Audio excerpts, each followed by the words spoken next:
Anglo Indian news सच की तह तक। कुछ लोगों तो चुभने वाली बात जैसी है। अभी आपने कहा योगी मोदी को जो सबका साथ सबका विकास वाली बात पर पुनर्विचार करना चाहिए। क्या आप नहीं चाहते हैं कि ये सरकारें सबका साथ सबका विकास? मैं इसका घुर विरोधी हूँ। सबका साथ सबका विकास, इसका मैं घुर विरोधी हूँ। इसमें क्या परेशानी है? मैं कह रहा हूँ देशभक्तों के साथ देशभक्तों का विकास। जो देश के हिंदुस्तान में रहता है वो देशभक्तों का सबका साथ कैसे विकास? गद्दारों का विकास, डकैतों का विकास। मैं इसके लिए नहीं हूँ। मैं घुर विरोधी हूँ इस योजना का। इस नारे का एक ही नारा, देशभक्तों के साथ देशभक्तों का विकास। एंग्लो इंडियन न्यूज सच की तह तक। मौजूद हैं कन्हैया पार्टी लॉन चौबेपुर लाहौर कानपुर नगर में। हमारे साथ उपस्थित है भगवती मानव कल्याण संगठन के केंद्रीय प्रचार मंत्री, आप कह सकते हैं अंतर्राष्ट्रीय प्रचार मंत्री। आपको अक्सर बड़े बड़े शिविरों में लोग सुना करते हैं। आज इस क्षेत्र में आपका आना हुआ है, उनसे आपको मुलाकात कराते हैं। साथ ही वो महत्वपूर्ण चिंतन, वो महत्वपूर्ण बातें जो समाज की समस्याएं हैं, समाज के मुद्दे हैं, उन पर संगठन की क्या प्रतिक्रिया है उसको जानने का प्रयास करेंगे। सर, आपका बहुत बहुत स्वागत है Anglo Indian news digital partner Naveen Samachar Dainik. सर्वप्रथम सर, आपको हम धन्यवाद ज्ञापित करते हैं कि आपका संगठन जगह जगह लोगों को नशा मुक्त होने के लिए प्रेरित कर रहा है। लेकिन सर, एक बड़ी समस्या है, आज की विडंबना है कि एक जो हिंदुत्व का घड़ा है, जो सनातन का घड़ा है, उसमें कई छेद हो गए। मतलब छोटे छोटे जगह जगह पर ऐसे गुरु हो गए हैं जो लोगों को जगह जगह पर तोड़ते चले जा रहे हैं। आज सनातन धर्म को मानने वाले जो लोग थे, कहीं किसी धर्म में जुड़ते चले जा रहे हैं, कई ऐसे गुरु हैं कि अपने आप को पुजवाते हैं, लेकिन हमारे सनातन धर्म से जुड़े हुए जो हिंदू देवी देवता हैं उनका विरोध करते हैं। इस बारे में क्या कहें? जिन्हें सनातन का ज्ञान नहीं है या जिन्होंने धर्म केवल इसलिए अपनाया है कि इसके माध्यम से हम समाज का शोषण कर सकते हैं या दूसरे लोगों की आस्थाओं का उपयोग करके अपना घर बना सकते हैं या अपनी शोहरत बना सकते हैं, संपत्ति बना सकते हैं, वही लोग ऐसे हो सकते हैं। कदाचित कुछ लोग होते हैं, लेकिन आज सभी चेतन हो रहे हैं। श्री संत जी गुरु महाराज की चेतना तरंगों का प्रभाव है कि आप अभी सनातन के लिए चिंतित हैं। गुरुवर तो कई सालों से इसी विचारधारा पर काम कर रहे हैं। उन्होंने चिंता ही नहीं दर्शाई। उन्होंने शक्ति 8 कर चुके हैं, इसीलिए उन्हें पता है कि समाज का जो पतन हो रहा है इसे शासन के माध्यम से नहीं किया जा सकता। वर्तमान में कोई धर्माचार नहीं कर रहा है, तीर्थ स्थलों पर भी इसका कोई उपयोग नहीं हो पा रहा है। तब उन्होंने कहा कि इसके 3 ही कारण हैं। सनातनी नशे में ग्रस्त है, असहारी होता जा रहा है, लालची होता जा रहा है और आलसी होता जा रहा है। इन कारण से गुरुवर ने जब अपने शिष्यों के माध्यम से समाज को नशा मुक्त, मांसाहार मुक्त चेतन बनाने का संकल्प लिया। जब ये चेतन होंगे, इनके माध्यम से हजारों चेतन हुए, हजारों के माध्यम से करोड़ों चेतन होंगे। वही दिव्य धीरे धीरे ये काम तो बहुत अच्छा है, चल रहा है, लेकिन जिस तरीके से आज सनातन धर्म के ऊपर कुठाराघात हो रहा है उसकी तुलना में तो मुझे लगता है गति। सभी अपने तौर से काम कर रहे हैं, सब लगे हुए हैं। आपको तो समझ में आना चाहिए कि पहले तो दूसरा दौर था, अब तो शासन भी सनातन के जो स्वरूप को स्वीकार करने लगी है। कुछ मर्यादाएं हैं संविधान की, उसके तहत थोड़ा बहुत आगे पीछे हो रहा है, लेकिन सतत चलता रहेगा, चलता जाएगा और आप देखेंगे ज्यादा से ज्यादा 2-4 वर्ष में इसका विकराल रूप, विशाल रूप दिखाई देगा। इस तरीके से तो लगता है कि एक दिन ऐसा आ जाएगा, वो दिन जरूर ऐसा आएगा जब हिंदू एक हो जाएगा। मैं ये नहीं कह रहा हूँ एक दिन जरूर आएगा, एक दिन जरूर आएगा, मैं वो नहीं कह रहा हूँ। मैं समय तिथि तय कर सकता हूँ गुरुवर की कृपा से। आप थोड़ा धैर्य तो रखिए। सारी व्यवस्थाएं हो चुकी हैं, उन्होंने जो अधर्मियों का धरातल छूट चुका है, अधर्मी सत्ताओं का धरातल छूट चुका है। मेरे गुरुवर का नवा शक्ति यज्ञ तो होने दो, आप देखेंगे कि ये हिंदुस्तान उसका धर्म गुरु बनने जा रहा है कि नहीं। उसी समय घोषणा भी होगी और प्रमाण पत्र भी जारी होगा, ये हमारा हिंदुस्तान उसका धर्म गुरु बन चुका है। इस तरीके से आज इस्लाम धर्म के कट्टर लोग जिहादी मानसिकता दिखा रहे हैं, क्या आप मानते हैं कि हिंदुओं में भी कुछ कट्टर हैं ऐसे? जागरूकता बहुत जरूरी है। हिंदुओं में कट्टरता होती तो कभी इस तरह से हिंदुत्व बसता ही नहीं। सहनशील होता हिंदू, साधक होता हिंदू, सादगी होता हिंदू, लेकिन क्षमतावान होता हिंदू। ये सब गुण थे, लेकिन क्षमता हट गई। आज सर वैश्विक स्तर पर अगर देखा जाए तो हिंदू की क्षमता के ऊपर कहीं ना कहीं अंकुश उठ रहा है। जिस तरीके से बांग्लादेश में आज सनातनियों के ऊपर जो प्रहार हुए, ये कहीं ना कहीं कैसे इसको जोड़ पाएंगे, कैसे आप सनातनियों को बचा पाएंगे? यही तो प्रगतिसत्ता का चमत्कार है। पहले कुछ था, देखो तो पहले तो हिंदू हिंदुस्तान में भी संघर्ष नहीं कर पाता था। आज हिंदू विदेशों में भी संघर्ष कर रहा है और बोल रहा है कि हम सब एक हैं। इसका ये प्रभाव ये दिखती धीरे। अभी क्या है, समय तो देखते जाइए। अभी तो ज्वाला में थोड़ी सी चिंगारी उठी है, अभी ज्वाला धसकेगी तब देखना अधर्मियों के समूह नष्ट हो जाएंगे। आप सब जगह जगह पर संगठन जो है माता दुर्गा जी के अखंड दुर्गा चालीसा पाठ करा करके लोगों को नशा मुक्त मांसाहार मुक्त होने के लिए संकल्प कराता है। उसका परिणाम कहीं ना कहीं आया। कुछ लोग तो उस बात को मान ही लेते हैं, कुछ लोग फिर भी नहीं मानते हैं, संकल्प लेने के बावजूद नहीं मानते हैं। लेकिन कुछ लोगों में परिवर्तन आया है। क्या इस तरीके से धीरे धीरे सुधर जाएंगे लोग कि गलती आदमी करे सुधार दिया जाए? या जो सरकार ने तरीका अपनाया कि गलती की तो उसको गाड़ी उड़वा दो, बुलडोजर चलवा दो, गाड़ी पलटवा दो, या बहुत ज्यादा बीहड़ है, भयंकर है तो ठोक दो। यही तो एक विडम्बना है। इसे बुद्धिजीवियों को विचार करना चाहिए, संभावनीय न्यायालयों को विचार करना चाहिए। आज पहले लोग कहते थे, समूह कहते थे कि न्यायालय में विलम्ब होता है, न्यायालय में भ्रष्टाचार होता है, न्यायालय में मुकदमों का निपटारा नहीं हो रहा। कुछ लोग कहा करते थे। अब ये सत्यता है, शासन इस भी स्वीकार कर रही है कि अगर मैंने से ठोका नहीं, मैंने से मारा नहीं, तो ये बच जाएगा, जमानत हो जाएगी। ये पुनः समाज को दुखित पीड़ा प्रदान करेगा। तभी ये व्यवस्थाएं लागू हो रही। और हमारे गुरुवर ने कहा है कि अन्यायी को दंड मिलना चाहिए, लेकिन मेरे गुरुवर ने एक संकेत दिया है, अपराध एक ने किया, सजा सबको नहीं मिलनी चाहिए। तो परिवार हैं, बच्चे हैं, वो कहाँ जाएं? लेकिन सामाजिक विडंबना साथ साथ में एक बड़ी दुख की ये कहानी भी है कि यही न्यायालय इसको देखे। ये न्यायालय के मद्देनजर किया जा रहा है कि न्यायालय चेत जाए कि शायद तुम्हारा विलंब सत्ताओं को भी अखंड नहीं लगा है। इसलिए आज आपके यूपी में था, पहले हमारे एमपी में भी है, हिमाचल में भी है, आसाम में भी है। इस तरह सब पहुंच जाएगा। प्रयास करना चाहिए न्यायालय को कि वह सुधार करे, इसमें मुकदमे जल्दी निपटाओ, अपराधियों को जल्दी सजा दो, न्याय जल्दी लोगों को दिलवाओ। तो यह जिस दिन लोग कहते हैं ना ये कानून विरुद्ध काम हो रहा है, या कोई दूसरी पार्टियां कहती हैं, तो सही बात ही है, इसमें आपको सुधार करना चाहिए। न्याय प्रक्रिया बहुत लंबी हो जाती है, तो कहीं ना कहीं उसका शॉर्टकट जो निकाला गया सरकार के द्वारा अभी कुछ समय में देखा लोगों ने, तो कहाँ तक इसको उचित मानते हैं? वो प्रक्रिया सही नहीं। मैं कह रहा हूँ जो न्यायालय, फिर तो जब न्यायालय के मुकदमे निपट जाएंगे ना, तो फटाफट फैसले होंगे जल्दी। फैसला होगा तो शासन को भरोसा होगा, लोगों को भरोसा होगा, न्याय गलत नहीं करने का। न्यायालय में बात गई, फैसला होगा। हम लोग यही तो फैसला करते रहे शुरू से, हम सहन करते रहे, सब सहन करते रहे। वो मार गए, वो लूट ले गए, उन्होंने भगा दिया, सहन करते रहे। हम तो सनातनी है, हिंदू मुस्लिम भाई भाई, सहन करो सहन करो। आज वही सहन शक्ति जवाब दी गई। इसी का एक कारण है जो हमारे सनातनी सत्ताओं पर पहुंचे हैं। नहीं, हमें न्यायालय पर भरोसा नहीं, ठोको, बुलडोजर ले आओ, पलटो, ये उसी के ये कारण है। सनातन के धर्म के ऊपर जिस तरीके से कुठाराघात हो रहा है, ये बहुत ही चिंता का विषय है। किस तरीके से ये नियंत्रण हो पाएगा?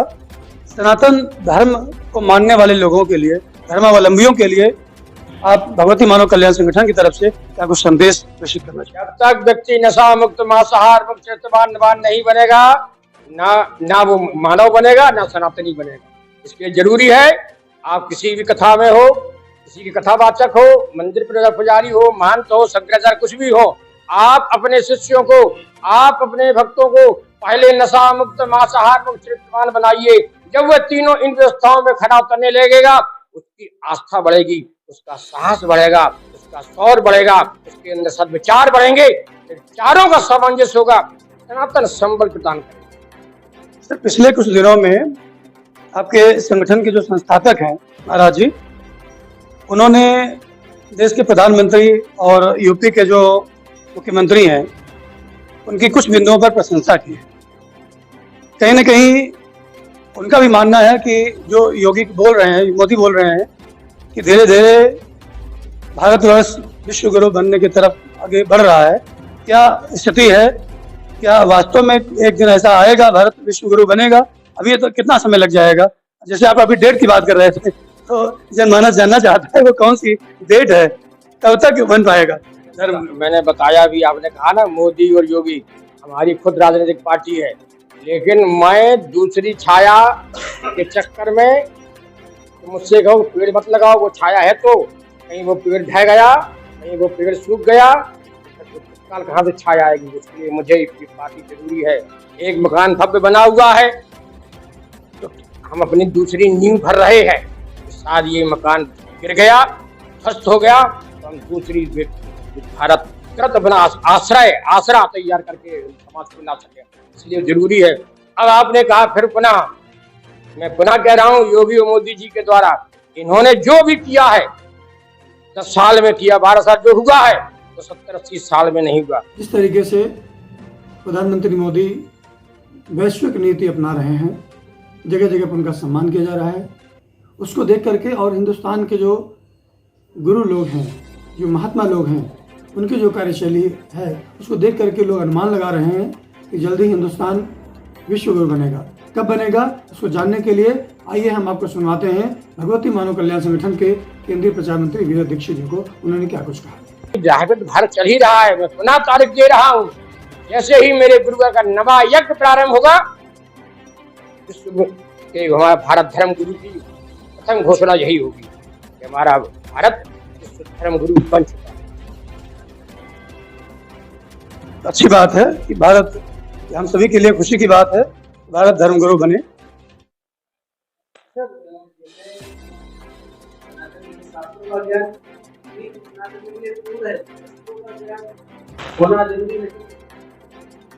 सनातनी होने का मतलब ये नहीं कि वो समस्त शास्त्रों का ज्ञाता बन जाए, जो ज्ञाता है वो उन्हें अवगत कराए, लेकिन उसे क्योंकि कोई असर दे दो, उसको असत्य दे दो, क्या करेगा सत्य का?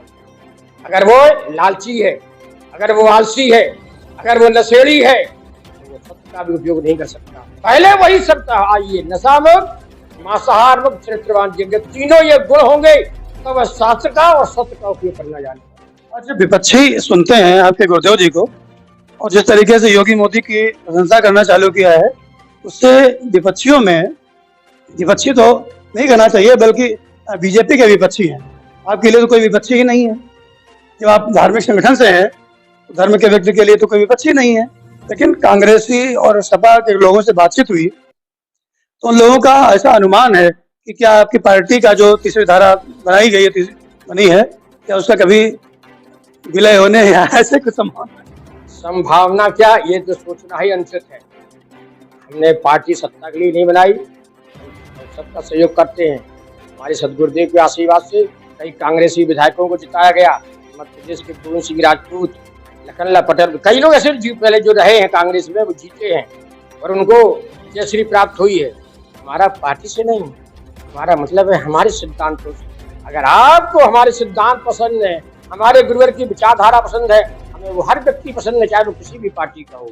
लेकिन जिसे देशभक्ति पसंद नहीं, जिसे देशवासी पसंद नहीं, जिसे देश की विचारधारा पसंद नहीं, जिसे देश के संस्कार पसंद नहीं, वो कोई भी पार्टी हो, हम उसका विरोध करते हैं। आज जब गुरुदेव जी के भाषणों को लोग सुनते हैं, कुछ ऐसे महात्मा हैं, उनका कहना है कि बड़े गर्व घमंड से बात करते हैं, बार बार बात में चुनौती देते रहते हैं, ये क्या है? जबकि महात्मा ऋषि मुनि तो बड़े शालीन होते हैं, विनम्र होते हैं। यही तो था, यही तो शुरू से होता रहा है। आओ लोरी सुनाए, हम भजन सुनाए, तुम हम गाएं, तुम नाचो, मजा आ गया, सब मजा आ गया। सोते हुए लोगों को कौन जगाएगा? सीता कम से कम तुम्हें करंट तो लगे, तुम्हें कांटा तो लगे। इसीलिए गुरुजी चेतावनी गर्जना के साथ कहते हैं कि अगर समाज में व्यक्ति धर्म का चोला पहन करके तरह तरह के रूपों में समाज का शोषण कर रहा है, समाज वहां जाकर ठगा जा रहा है, लोग कह वाह जी वाह, वाह जी वाह, सरकार भी सर झुका रही है। तब गुरुवर के कहते हैं कि कम से कम सत्य कहाँ है, सामर्थ्य कहाँ है और सत्ता कहाँ है, इसकी जांच के लिए आपको गुरुवर का सानिध्य प्राप्त करो, उनका सामना करो, जिससे समाज का शोषण होने से बच जाए और समाज आडंबर मुक्त हो। कहीं ना कहीं सर ये लोगों में बात आ जाती है कि जब गुरुदेव जी इतने सामर्थ्यवान हैं, वैसे ही लोगों को परिवर्तन कर सकते हैं, राजनीतिक पार्टी क्यों बनानी पड़ी, उसके माध्यम से क्यों इस तरीके से परिवर्तन करना चाहते हैं? अंकुश, राजनीतिक पार्टी बनाना अंकुश है। गुरुजी परिवर्तन कर सकते, कभी नहीं करेंगे गुरुजी इस तरह तो कहेंगे तो सब वो तो माँ के पास सब थे, उन पर माँ की कृपा थी, वो तो कर गए। किसी ऐसे लोगों में कौन कर सकता है गुरुजी के? नहीं। जिस तरह राम कहते कि भैया कैसे रावण से लोग जिससे देवता भी डरते हैं, सारे लोग उसके गुलाम बने हुए, कैसे लोग? तब राम ने कहा कि नहीं, मैं इन बानर भालुओं से भी विजय प्राप्त करके दिखाऊंगा। बड़े बड़े टीवी चैनल पर लोग आते हैं और कह देते हैं कि सनातन खतरे में है, क्या आप मानते हैं? सनातन खतरे में पहले था, अब नहीं है, चैतन्य हो रहा है। भगवती मानव कल्याण संगठन, मेरे सदगुरुदेव भगवान तथा पंच ज्योति शक्ति सिद्धाश्रम पर आयोजित शिविरों की चेतना तरंगे पूरे समाज में व्याप्त हो रही हैं, देश विदेश में व्याप्त हो रही हैं। सनातन अब खतरे में नहीं है, सनातन सुरक्षा के मार्ग पर जा रहा है। और शीघ्र से शीघ्र सनातन ही विश्व के सभी धर्मों पर सर्वोपरि होकर नजर आएगा। तो संगठन के संस्थापक योगीराज श्री शक्तिपुत्र जी महाराज जी ने जिस तरीके से त्रिशूल रखने की बात अपने शिष्यों को कही है, क्या ये कहीं न कहीं कहनी जैसी बात तो नहीं? नहीं, सर्वोचित है, क्योंकि शक्ति हम किसी के उपासक हैं, हर जगह शक्ति होती है। तो घर में अपना कोई तलवार रखता है, कोई त्रिशूल रखता है। गुरु ने पहले सब शिष्यों का रखा शंख रखो, तो लोगों ने शंख रखा। गुरु जी ने कहा दंड ध्वज रखो, इसमें वहां का ध्वज लगा रहे तो लोगों ने दंड ध्वज रखा। जैसे ही परिस्थितियां बदलती गई, जितना संघर्ष सनातन के लिए बढ़ता गया, उस गुरुगुरु ने वैसी विचारधारा में, गुरुगुरु ने कभी ये नहीं कहा हमला कर दो, गुरुगुरु ने कभी नहीं कहा मार दो, गुरुगुरु ने कहा लेकिन ये रखो, सुरक्षा दो, सुरक्षित रहो। अच्छी बात है सर। आपके संगठन का सबसे बड़ा मुद्दा है जिसको लेकर के आप समाज में जा रहे हैं, शराबबंदी। क्या अगर सरकारें शराब बंद कर दें, उससे जितना बड़ा जो राजस्व मिल रहा है, जो घाटा होगा, पूरा हो पाएगा? ये लोगों को तो मानना है कि बहुत बड़ा राजस्व की पूर्ति करती है और ये सरकारें बंद नहीं कर सकती। ये उनका मानना है कि राजस्व पूर्ति इसी से होती है, शराब से। लेकिन कभी बैठे हमारे सिद्धाश्रम पर आए या हमारे प्रवक्ता जी हैं, कई लोग हैं, चर्चा करें। कई रास्ते हैं जो इससे अधिक आप राजस्व कमा सकते हैं, लेकिन उन रास्तों पर आप चलना नहीं चाहते, उन रास्तों पर आपकी नजर नहीं जाती। आपको लगता है यही अच्छा है, जबकि इससे कितना नुकसान है।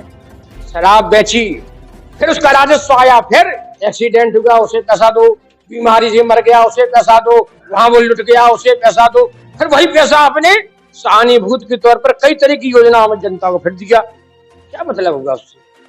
सारी व्यवस्थाएं भ्रष्ट हो जाती हैं, सारी अव्यवस्थाएं लागू हो जाती हैं जहां नशे का व्यापार होता है। इन्हें समझ जाना चाहिए, यही इनके हित में है। और बार बार इनकी सत्ता भी खतरे में पड़ेगी। अगर ये नशे के लिए बंद करने के लिए नहीं आगे बढ़ेंगे तो इनकी सत्ता भी खतरे में पड़ेगी, चाहे वो किसी भी प्रदेश का कहीं ना कहीं शराबबंदी लागू होनी चाहिए, जरूरी है। एक सर बहुत महत्वपूर्ण बात हमें दिमाग में आ रही है, उसको पूछने के बाद हम ये अपनी बात समाप्त करेंगे। अभी आपने कहा, और ये कहीं ना कहीं कुछ लोगों तो चुभने वाली बात जैसी है। अभी आपने कहा योगी मोदी को जो सबका साथ सबका विकास वाली बात पर पुनर्विचार करना चाहिए। क्या आप नहीं चाहते हैं कि सरकारें सबका साथ सबका विकास? मैं इसका घुर विरोधी हूँ। सबका साथ सबका विकास, इसका मैं घुर विरोधी हूँ। इसमें क्या परेशानी मैं कह रहा हूँ? देशभक्तों के साथ देशभक्तों का विकास। जो देश के हिंदुस्तान में रहता है वो देशभक्तों का सबका साथ कैसे विकास? गद्दारों का विकास, डकैतों का विकास। मैं इसके लिए नहीं हूँ। मैं घुर विरोधी हूँ इस योजना का, इस नारे का। एक ही नारा, देशभक्तों के साथ देशभक्तों का विकास। बहुत बहुत धन्यवाद सर, थैंक यू। जय माता की जय। थे भगवती मानव कल्याण संगठन के केंद्रीय प्रचार मंत्री को आपके द्वारा जिस तरीके से बातें रखी गई महत्वपूर्ण थी और कई बिंदुओं पर उन्होंने मुखर होकर के आवाज रखी है। यहाँ पर एक बहुत बड़ा आयोजन हो रहा था, आप पीछे देख रहे हैं, अखंड दुर्गा चालीसा पाठ का आयोजन था यहाँ पर आपका आगमन हुआ। यहाँ पर उन्होंने जिस तरीके से मुखर होकर के बात रखी है वो समाज के लिए बहुत जरूरी है। संवाददाता आदित्य श्रीवास्तव के साथ पार्टी की report, Anglo Indian news, national partner with network समाचार।